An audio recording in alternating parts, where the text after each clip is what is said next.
మొదటి ప్రశ్నకి సమాధానం అవునండి. రెండో మూడో ప్రశ్నకి సమాధానం మెగా డిఎస్సి నోటిఫికేషన్ త్వరలో జారీ చేస్తా అధ్యక్ష.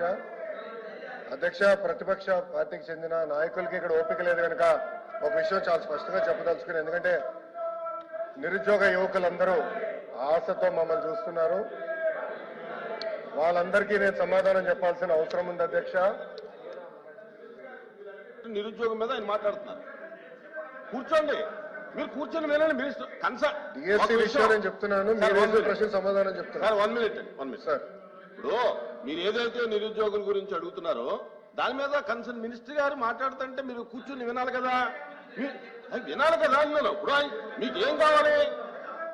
కాదండి, అదే విషయం చెప్తున్నారు.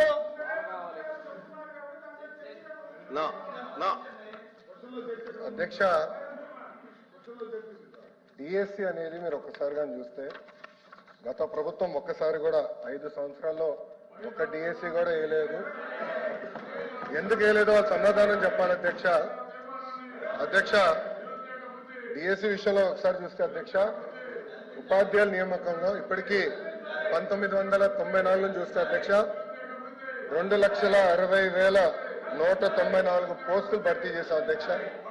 దాంట్లో అధ్యక్ష తెలుగుదేశం పార్టీ అధికారంలో ఉన్నప్పుడు 1,80,272 పోస్టులు భర్తీ చేస్తాం జరిగింది అధ్యక్ష. అంటే 70% టీచర్ పోస్టుల నియామకం ఒక తెలుగుదేశం పార్టీ హయాంలో జరిగిందని గౌరవ సభ్యులు ముందర తెలుసుకోవాల్సిన అవసరం ఉంది అధ్యక్ష.